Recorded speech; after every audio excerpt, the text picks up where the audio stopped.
From the Azimio La Umoja One Kenya coalition have said that they are definitely not boarding. In pictures shared on social media, Azimio co-principals Martha Karua, Kalonzo Musyoka and Charity Ngilu, among others, met and had tea. Conspicuously missing was ODM leader Raila Odinga. Even as the conversation on the dialogue with the government persists, what's cooking?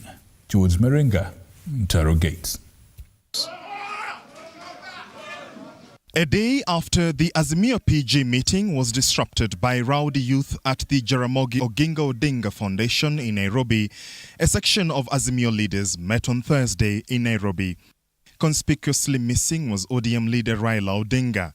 The leaders who met and had tea were Azimio's 2022 presidential running mate Martha Karua, Wiper Party's Kalonzo Musyoka, former Kitui Governor Charity Ngilu, DAPK's Eugene Wamalwa, Jubilee Party's Jeremiah Kioni, PNU's Peter Munya, and Kitui Senator Enoch Wambua. Pictures during the meeting shared by NARC Kenya Party leader Martha Karua were captioned, quote, "Definitely not boarding." This even as Kitui County MCAs have called on Kalonzo Musyoka to ditch the Azimio La Umoja coalition. We members of Kitui County Assembly strongly condemn the attack on our Wiper Democratic Movement Party leader, His Excellency Stephen Kalonzo Musyoka, Senior Counsel and other Azimio leaders yesterday at the Jaramogi Oginga offices in Nairobi. This was well scripted and planned to embarrass His Excellency Dr. Stephen Kalonzo Musyoka and other Azimio leaders and force him to change his stand and that of Wiper Democratic Movement in rejecting in totality and all offenses by the Ruto regime through ODM to join an ill-advised government of national unity. Ambia Kalonzo maneno ikizidi kuziba kuendelea hivyo, ile kitu ya maana ni kutoka kwa hiyo muungano na kusimama yeye mwenyewe. Akuwe na msimamo na azijaribu kuongopeshwa na mtu ya kwamba lazima ukuwe na Raila ndio uweze kuzikika na Wakenya. Tunamwambia atoke na atoke na atoke mara moja. Tunasema hayo marekebisho yafanye kwanza, ndio kama kuna mazungumzo yote yatakayofanyika yafanywe kulingana na vile Wakenya wanasema. That the cracks in Azimio La Umoja persist is no longer a secret, even as Wiper Party leader Kalonzo Musyoka on Wednesday is reported to have been in agreement with 6 issues raised by the Gen Z youth. Martha Karua on her part has thrown her weight behind the Gen Z protests. DAPK's Eugene Wamalwa on Wednesday equally saying that his party is not boarding. Eyes will be on the next course of action ahead of President Ruto's unveiling of his new cabinet. George Maringa, TV47, Nairobi. In other news, a family from Mudembi village in Nambale, Busia County, is crying for justice after their loved one was fatally shot during Tuesday's protests. And as Ruga Ival now explains, the death toll from the demonstrations has now surpassed 50. This being the 5th week since the youth-led demos began. Tears fill the eyes of Dennis Lubanga's family as they try to comprehend the tragedy that has just struck them.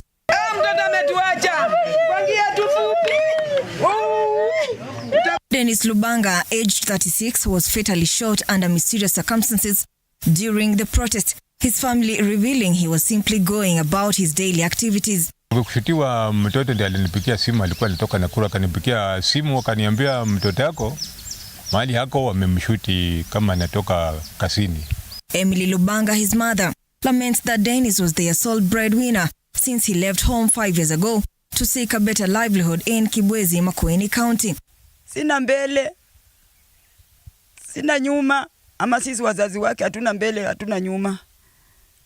Huko kwenye alishutiwa huko ni Kibwezi huko.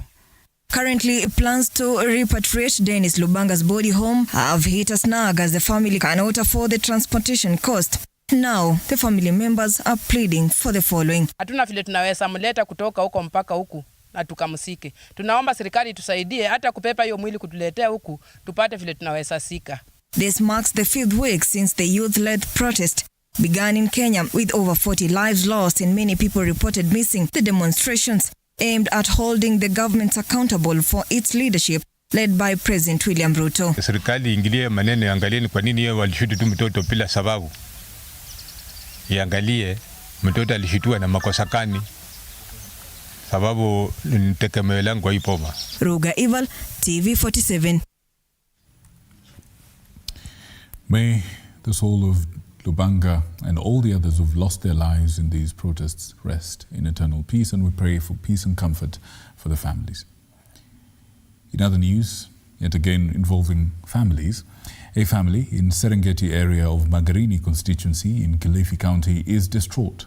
This follows the alleged abduction of one of its members by people believed to be security agents.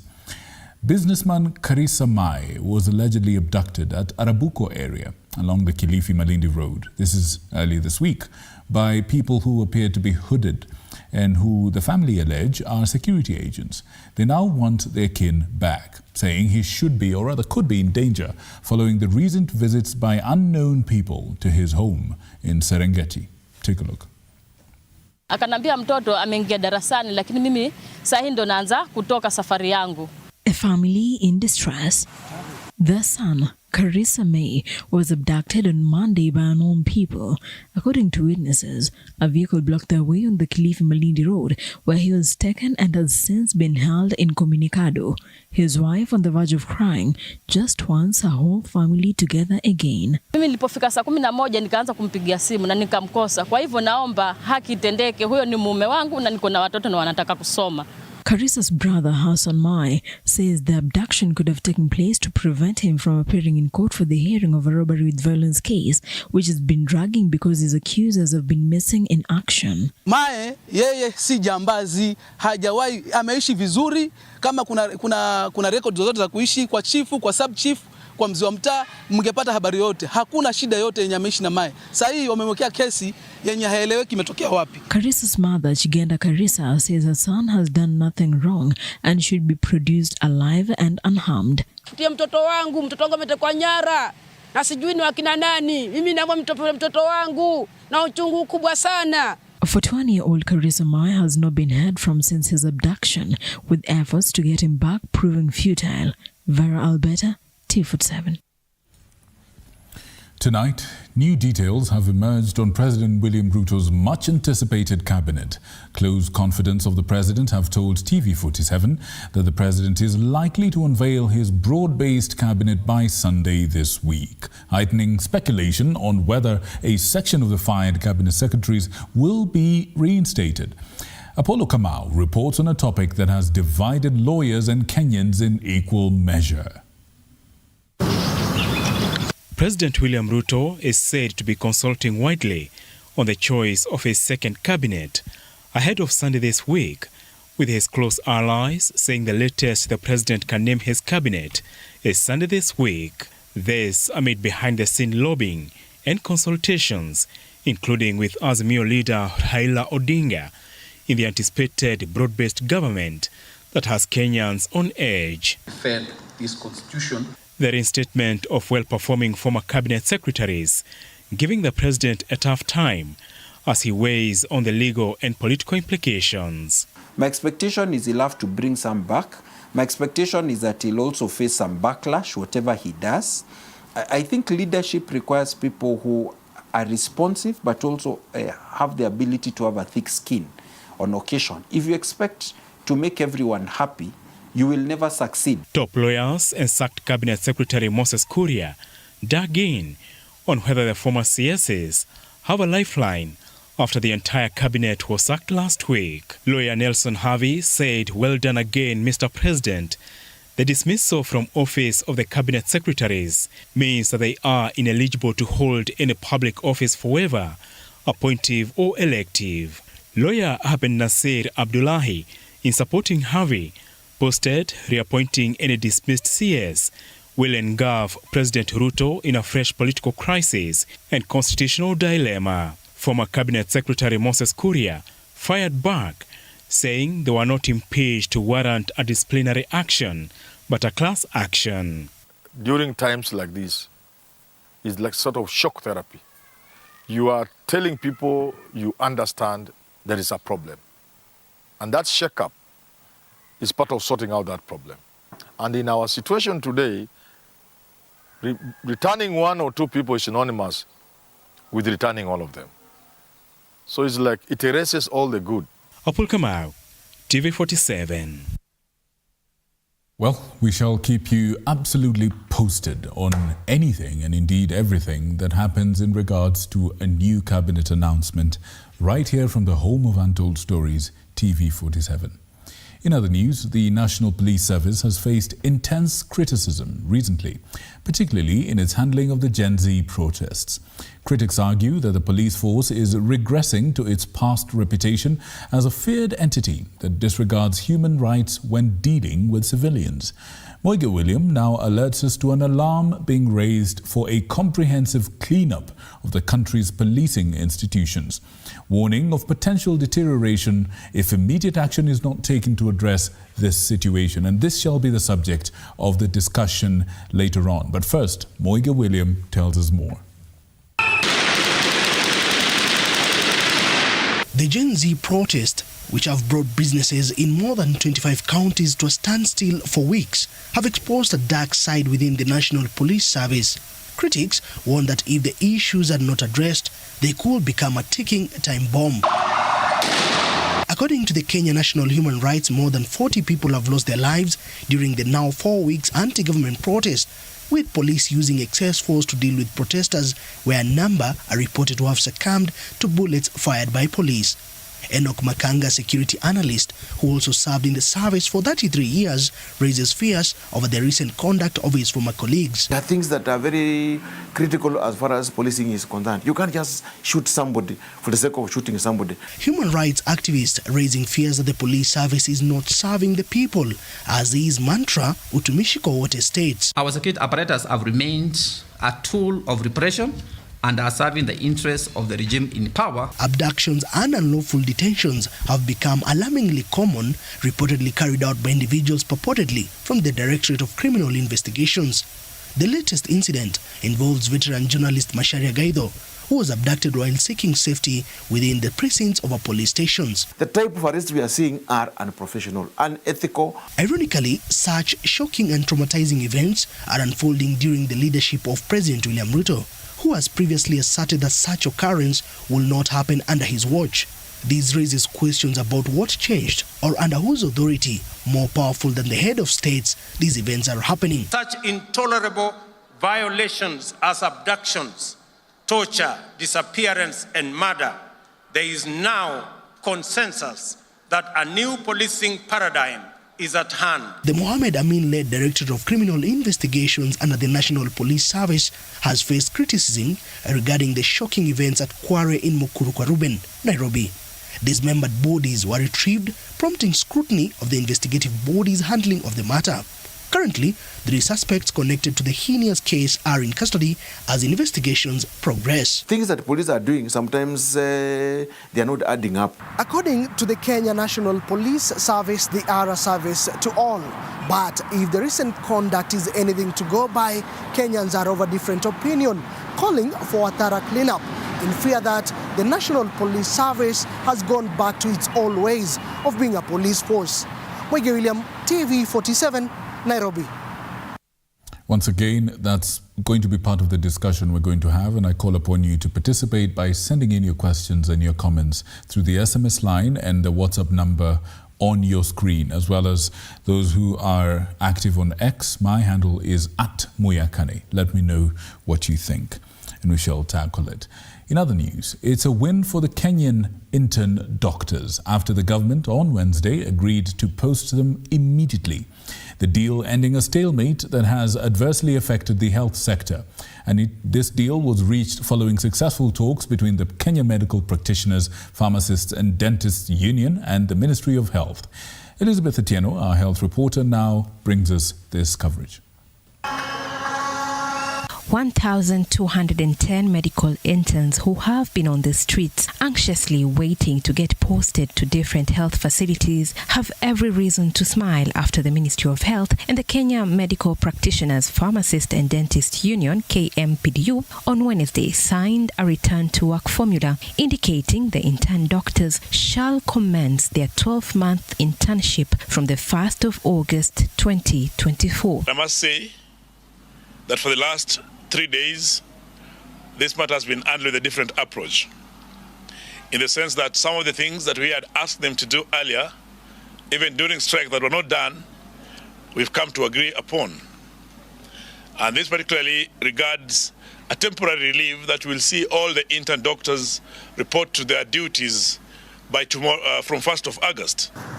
The Ministry of Health has since revoked internship offer letters issued on the 18th of March 2024, which indicated that the interns will be posted at a consolidated salary of 70,000 Kenyan shillings.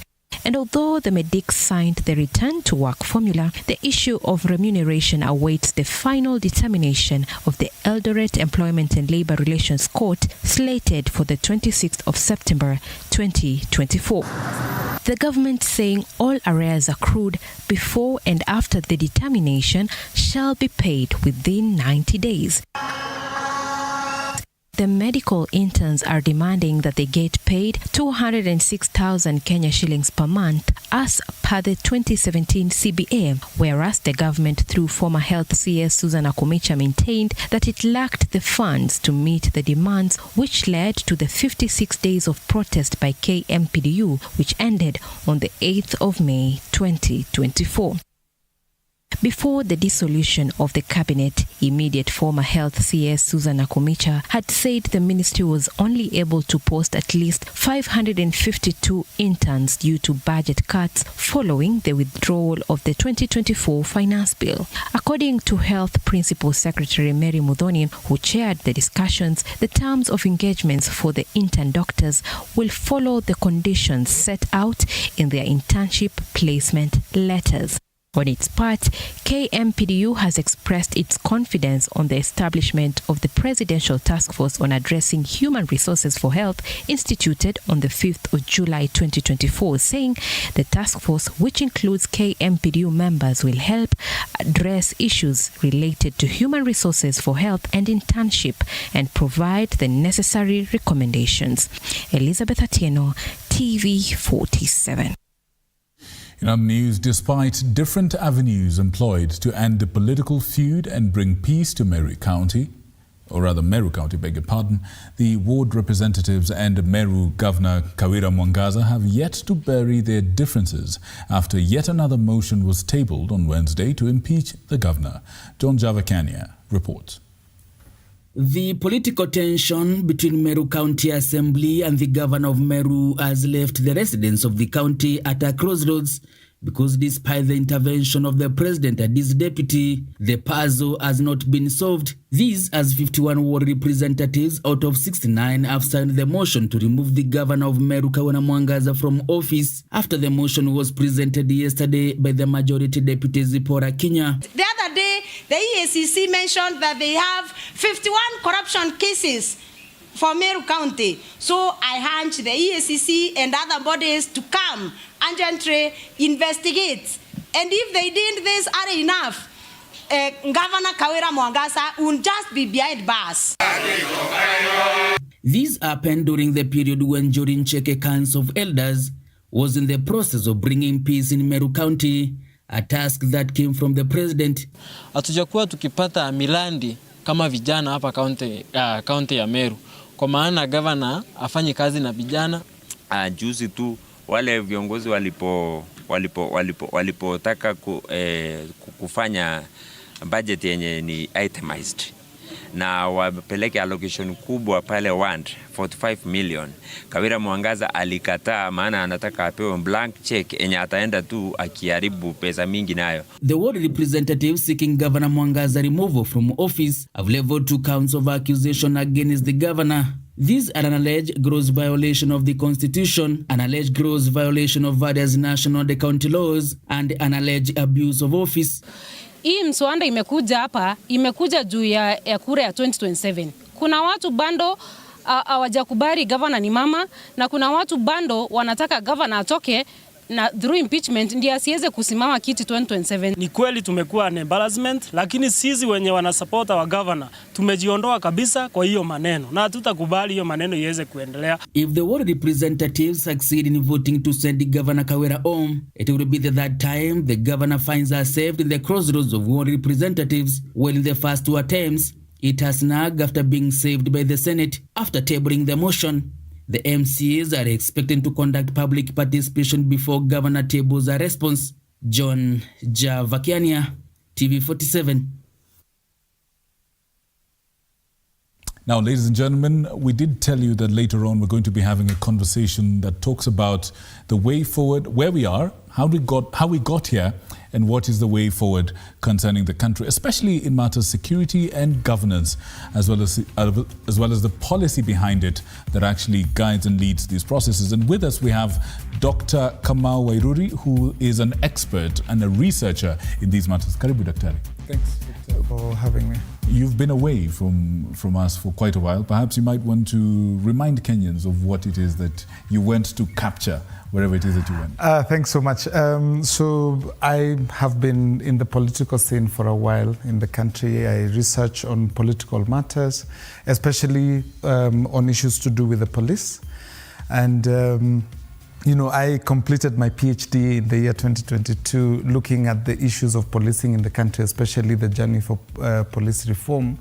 But I have also been more broadly involved in the political scene. So it's been very interesting to watch and follow the protests. And so I'm looking forward to engaging more in this conversation with you. Absolutely. Karibu sana. Karibu. Cheers. Guys, please send in your questions. He is here. We're going to discuss. Let's have a robust, insightful conversation. After all, it is Insight tonight. We'll be right back after the break.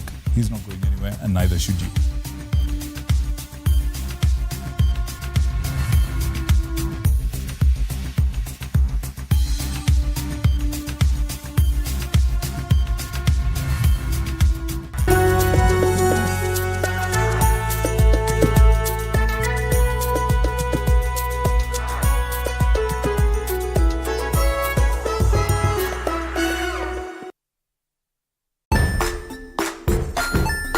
Hey there friends, welcome to Kids on the Block, where fun and imagination come alive.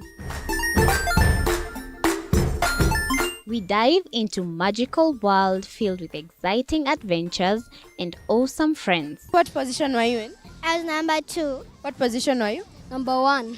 He decided to cross the bridge by his house and look for food on the other side.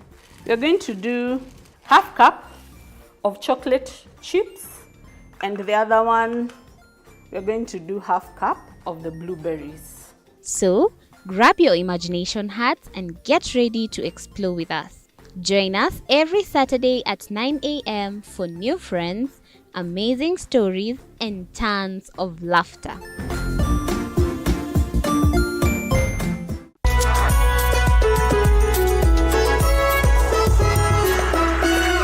Join us as we explore the journeys of those who defy the odds and break barriers. We dive deep into the stories of triumph. Sometimes when parenting a child with a special need or whatever disability, family life becomes a bit complicated and you may end up raising the child on your own. Here, we inspire. I have a farm which one we showcase with other dyslexic youths and autism how to farm. Motivate.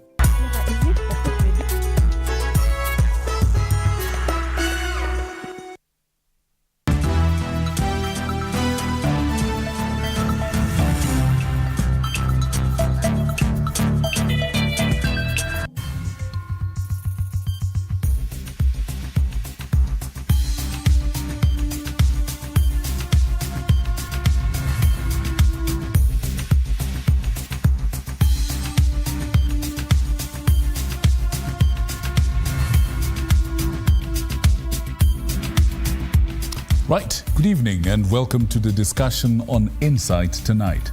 Now, just like we said, we're going to be talking about where we are as a country, the state of the nation as far as security and governance is concerned. And tonight we have a gentleman who introduced himself just before the break, and he talked to us about what his area of research and expertise and insight is.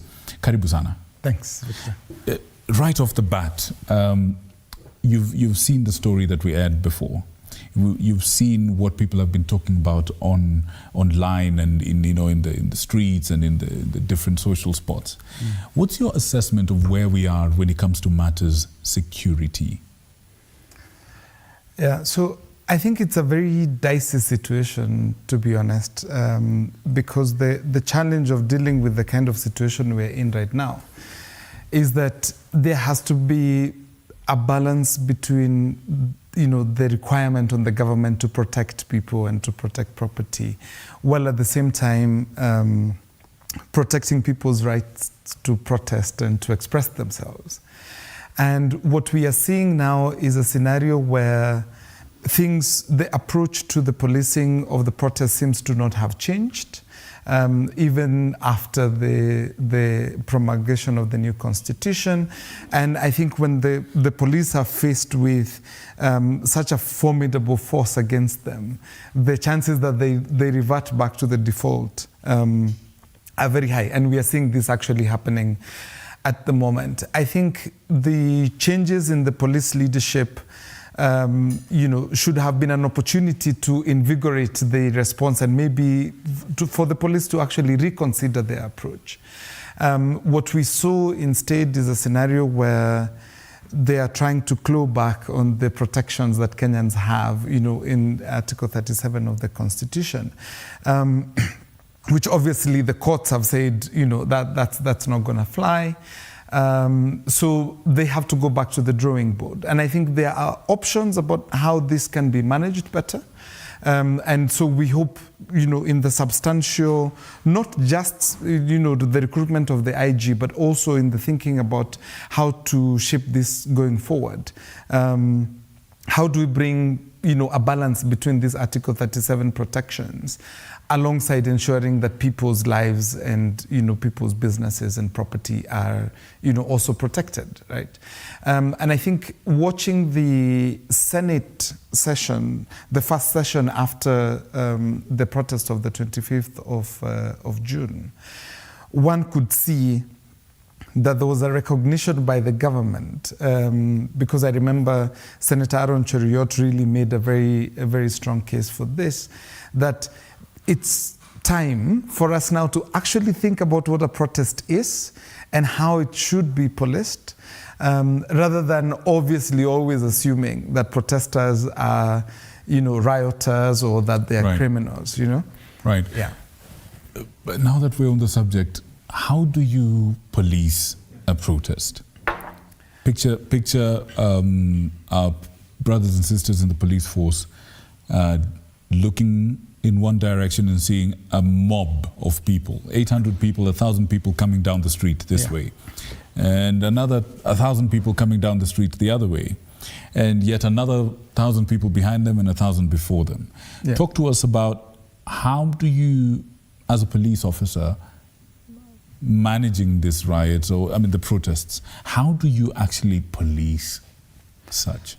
Right. So I think the starting point is that just because people are on the street does not mean that they pose a security threat. So the idea that just because people are gathering that it's something for us to worry about, because one of the ways we could think about it actually as a parallel that we can think about here is we have seen massive political rallies in this country. They're policed events, right? So if we were to think about this as public assemblies in general, as a category, then it tells us that there are ways that this can actually be managed. The work of the police is to facilitate the activity, not to constrain it. I think what the challenge has been is that when you're, in government, you're a politician in the government and you're calling a massive rally, or when you're one of those untouchable ones, then the police exist there to actually just maintain law and order. It's a different kind of situation because there's a mass of people, as opposed to what they do on a day-to-day basis. But when we call the activity a protest, then there's this sense that it's something that needs to be policed in a slightly different way. So I think what we need to see from the police is that engagement with facilitating the movement and ensuring that maybe in some cases you see scenarios where there's counter protests, just keeping the two groups away from each other, for instance, being able to keep people from certain pathways which may not be safe for them, may even for the police. So there are ways that the police can actually do this, and we've seen it before because there have been many protests that we have witnessed in the country that have not turned violent. In fact, if we go back to just before the 25th of June, we saw several protests that were not marked by any violence.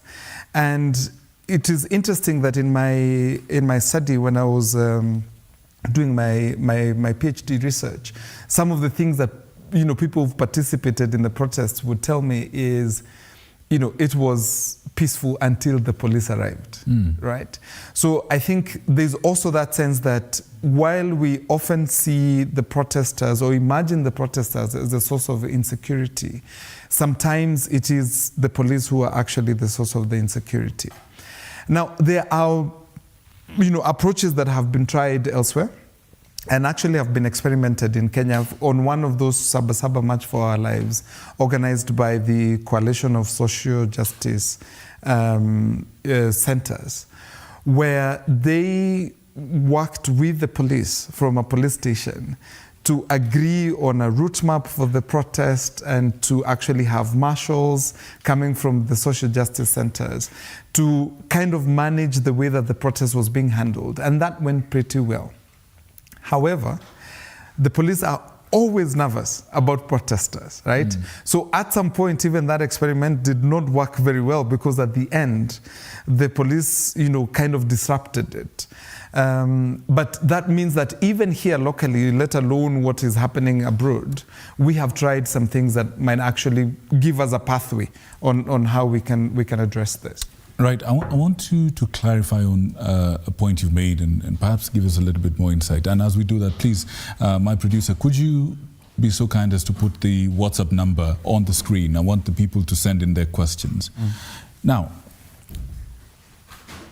could you talk to us about what happens in the mind of a police officer that makes them panic or makes them nervous?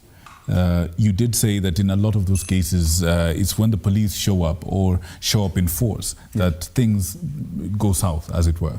So what actually happens? What's that ingredient that creates chaos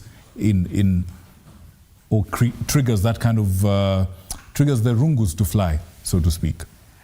Well, the thing we must remember is that ultimately, the police officer is a human being. And so while they're there under the guise of, protecting the nation, protecting property and so on, their first and foremost priority is to protect themselves and to protect their lives, right?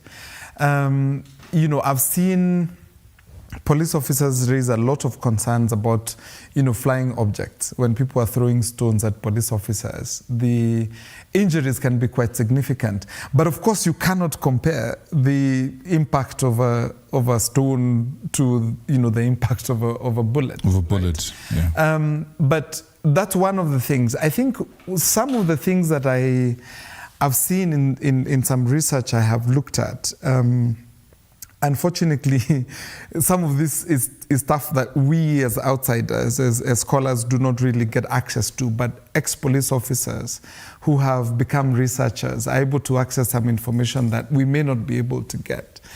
And I remember being in a meeting where they were presenting some research, and one of the things was many of these police officers being sent out to the streets to police the protests are very young.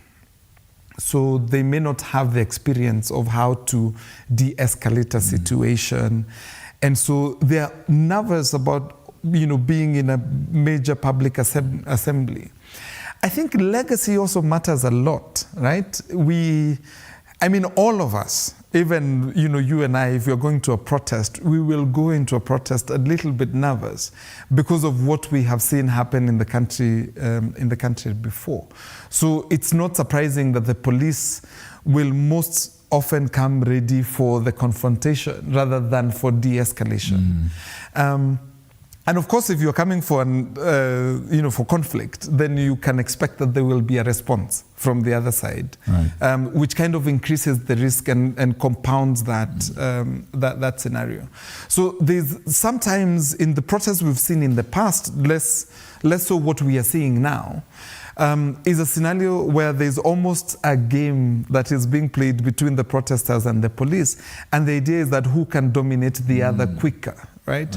Of course, that creates a lot of anxiety, but the other thing is that you have two sides that are not equally equipped to deal with, with the situation. Someone came with a stone, the other one came with a gun. So, of course, that's likely to end up in a very disastrous kind of scenario. Producer, please put the WhatsApp number on the screen. Now, one of the things that kind of, when you distill everything, you will stumble onto the stone of trust. Yeah. You did give an example where an organization that wanted to conduct some protests was able to go to the police, reach out, sit down, or conduct a shared briefing and decide on the route map and the terms of operations and the rules of engagement. Yeah. But then, of course, something did go wrong later. But really, the aspect of that kind of outreach, depends on trust. Yeah. And historically, trust is something that has been a little bit difficult to come by between the police and the citizenry, both ways, when it comes to dealing with crime. Yeah. Talk to us about where this comes from and how that can be fixed. Wow, okay, that's a complex and difficult question, partly because we have to look way back to the history.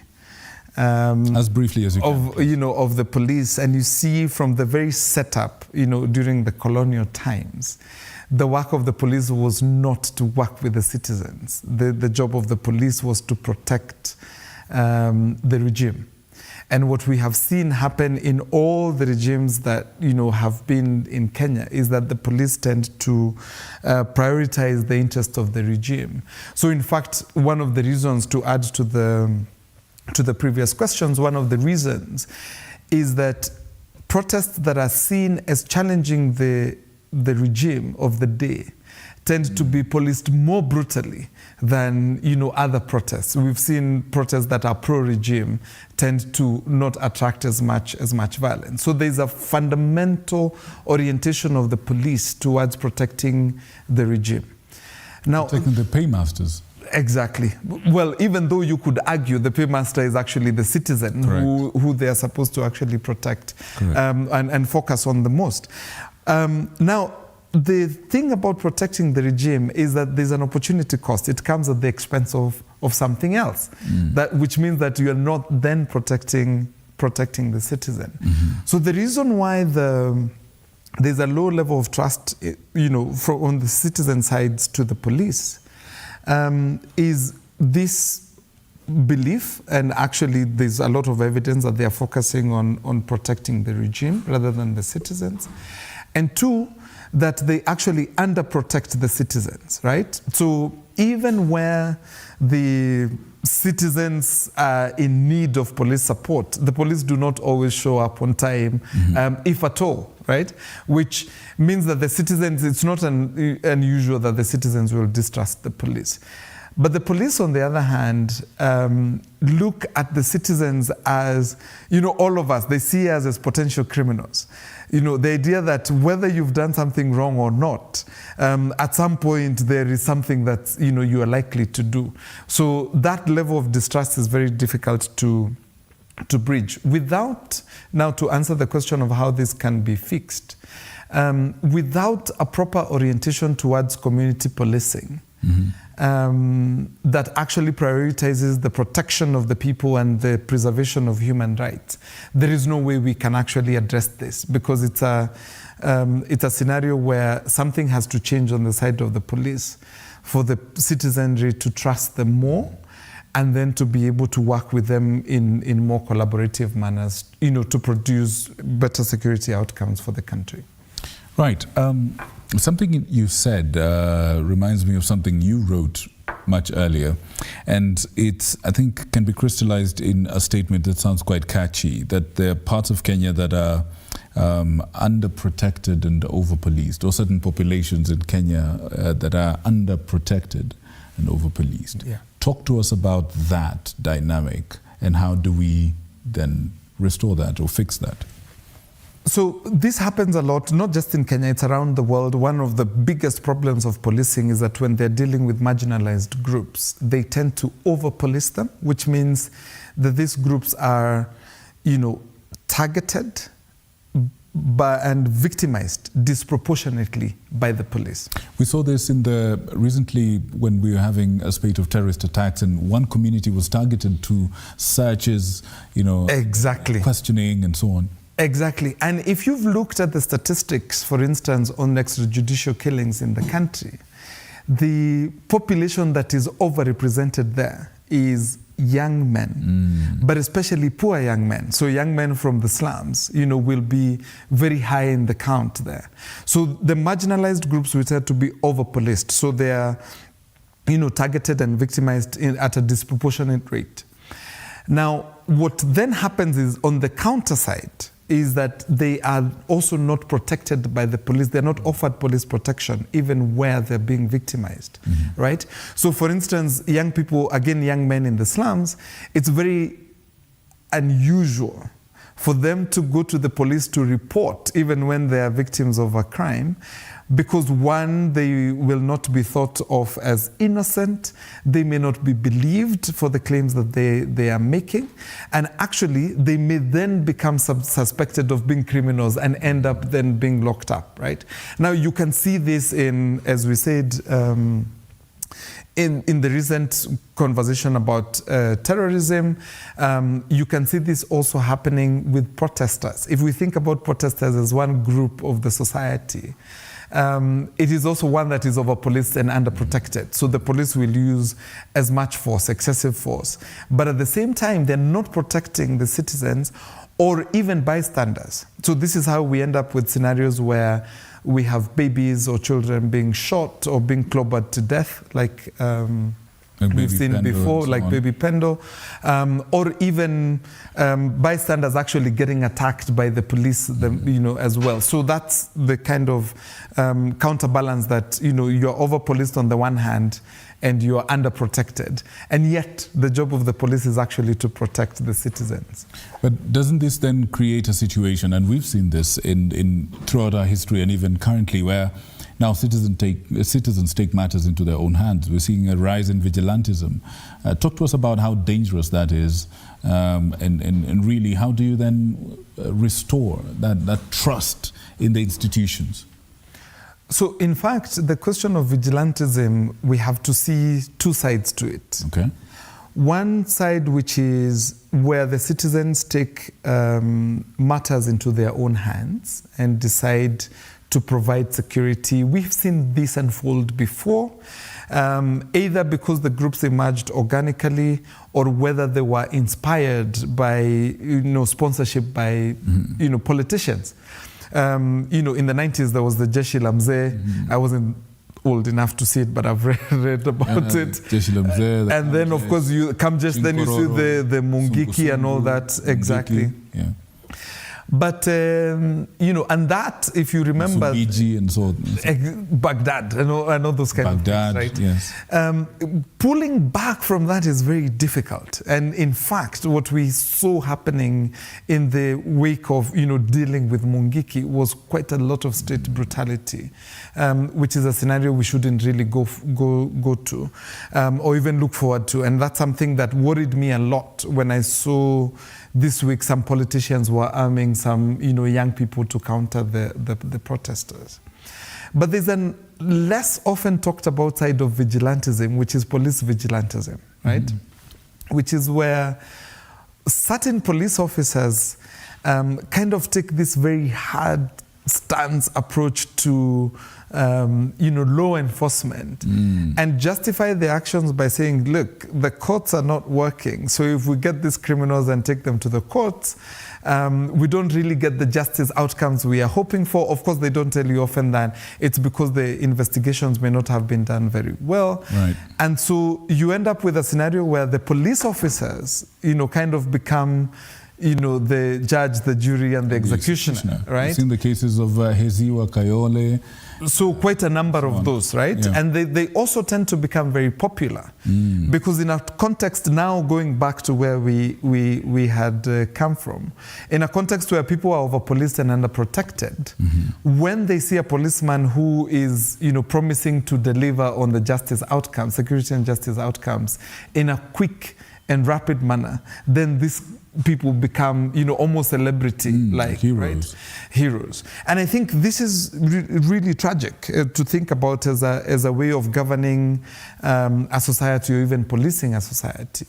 And so this calls for us to go back to the conversations we had largely in 2008, following the post-election violence, on what did we see as the future of policing? How should we really structure our policing? What should be the guiding principles? We put this in the Constitution. We've changed the architecture of the police. We've changed their service standing orders. And yet we are still getting a lot of moving back because, in business, I hear this phrase that people use, that culture eats strategy for breakfast. Oh, wow. Right? So we haven't fundamentally changed the culture, the policing culture. And without really starting to address that, all the legal and institutional changes we might make are not likely to deliver the kind of outcomes that we might be looking for. All right. Now, there's a couple of questions here from a viewer, and they're drawing a comparison with the situation in the United States, where there were widespread cases of police officers meting out excessive force in the line of duty, and it led to some changes, some progressive things, such as body cams, for example, to increase accountability and so on. Yeah. Talk to us about what opportunities the current protests present to us to retool our police going forward. What opportunities are now available to us to be able to forge a better future ahead in terms of policing? So I think it's been, we shouldn't be here because we've already been here before and got to the point where we are having a conversation with ourselves as a country and saying, look, this is not working, we need to fix it. But as I said, we really haven't made much progress. The challenge is that sometimes in a moment like this, it almost feels like we are doing something so fundamentally new that everything else needs to be new. But actually, a few years ago, following the anti-IBC protests, IPOA, the Independent Policing Oversight Authority, did a very good investigation and analysis of the policing of those protests and came up with very, clear findings about what the policing of those protests were like and where the gaps were and what needs to be done. So in fact, if the government was keen on actually addressing this challenge, what they might need to do is simply just go and pick up this IPOA report, look at these recommendations they have made, and then start implementing them. One of those recommendations is, police officers should be identifiable. If the job of the police is to provide security and to provide protection, it serves everyone that the police are identifiable. Because if someone steals from you, or if someone attacks you during a public assembly or protest, then you would know who to go and raise your query with. Now, we are seeing a scenario where not only are, police officers unidentifiable, we see hooded people who sometimes we don't even know whether they're actually police officers or not. And, like the abduction case that we witnessed yesterday, which revealed quite a lot actually about how this policing is being conducted. That's something that's already covered in the IPOA report as a recommendation. Another thing that is covered there is during public assemblies, if we are really keen on providing protection, right, and safety for the protesters, the citizens, then the state has an obligation to provide medical support for the people who get injured during the protests, right? Now, the scenario we have seen is quite the reverse, or even the direct opposite of this, where not only, on the one hand, incredible efforts by doctors to provide this, voluntarily provide this kind of support to protesters. But then, scenarios where the police are throwing tear gas canisters, tear gas at, medical camps or, attacking medical camps. So if we don't need to reinvent the wheel, the recommendations are there because the problem is not new. The problem is one that we've had for a while. I think what we are looking for, or what we would hope for, is now a commitment by the government that, look, we have seen that this is what a protest looks like. We are not excusing riots or people who are going to loot businesses and so on and so forth. But when citizens want to gather on the streets to present their demands, then the state has an obligation to protect them and to provide them avenues for doing that. All right. Now, this is your camera right behind me. Yeah. Could you give us a parting shot, a message from your heart, from your mind to the people of Kenya? What would you say, quick as you can? This is your camera, straight away. Yeah, so I think it's been a phenomenal period to look at and see how our country is changing. And I'm looking forward to seeing the governance changes that are going to emerge as a result of this agitation by Gen Zs. Absolutely. Thank you so much. That has been Dr. Kamau Wairuri. Thank you so much. Appreciate you for coming and appreciate you for sharing your insights on Insight tonight. Ladies and gentlemen, I hope you've learned something. I certainly have. One of the things that stands out for me is that this is not a new problem and the solutions have already been covered by those that came before us. So how about we dust off some of those wonderful reports and just get them implemented. Isn't that so? Sure. Wonderful. My name is Victor Muyakane. I wish you a good night full of God's blessings, and thank you to all the people that made this a reality. Good night and see you next time.